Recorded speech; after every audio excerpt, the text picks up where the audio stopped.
Few moments in a player's career are as brutally clarifying as a single conversation that strips away hope and replaces it with urgent clarity.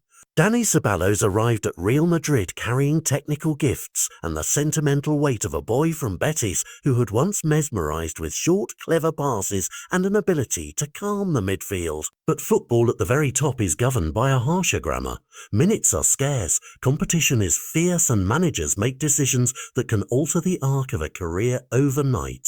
Xabi Alonso, a coach who values systems, precision and candid assessment, told Ceballos in plain terms that staying at the club this season would likely mean very limited playing time. That blunt message, equal parts kindness and career triage, landed like a verdict. Remain and you may fade into the bench's background, or move and revive the rhythm that once made you indispensable. The summer built itself like a series of near misses. Marseille appeared as the most concrete option for a reality check, a club that could offer playing time and a chance to reassert form. For a while, the headlines and whispers suggested a switch to France was plausible, a pragmatic step for a player whose talent needs minutes to breathe. Yet the Marseille move chilled quickly. The reasons were unsentimental: transfer fees that didn't match expectations, salary logistics, and sporting caution about whether Ceballos would arrive as a guaranteed starter or as another squad option. When that door closed, Betis re-entered the frame. The club of his youth, the place where the crowd would understand him and the coaching staff would likely grant him a central role. But sentiment meets balance sheets, and Betis' financial reality remains a constraint. Any homecoming would have to be structured carefully to avoid jeopardizing the club's fiscal stability. The timing could not be crueler. Transfer windows have a cruel mathematics of their own. Early optimism can evaporate as squads lock and budgets get recalculated. Alonso's decision to be straightforward is double-edged.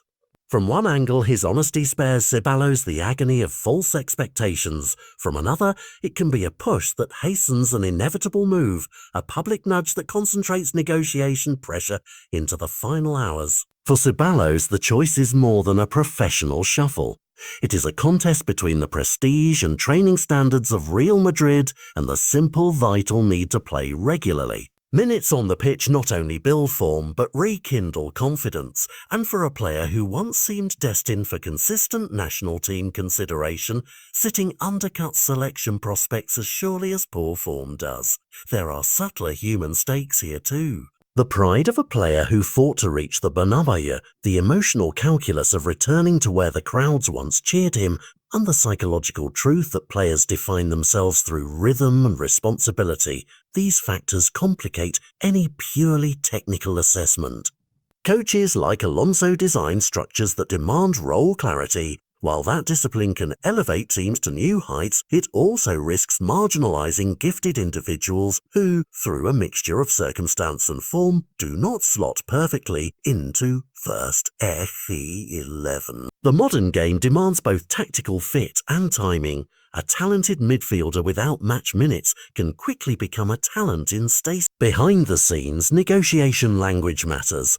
Loan proposals that include wage sharing, modest permanent fees tailored to Betis' budget, or surprise suitors ready to promise minutes or represent realistic pathways out of stagnation. If a loan materializes, Ceballos could return to being a driving presence, re-establishing sharpness and visibility.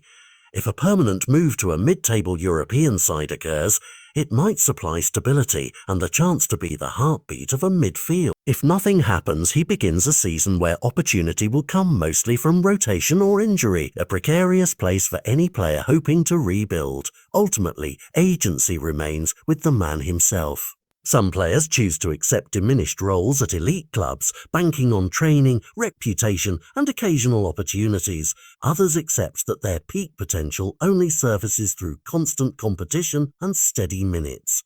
At 27, Ceballos still has options and time to choose a path that aligns with his temperament and ambitions. The footballing world will judge Alonso's candor differently, as decisive leadership that favours clarity and squad purpose, or as a brutal managerial calculus that prioritises the system over the individual.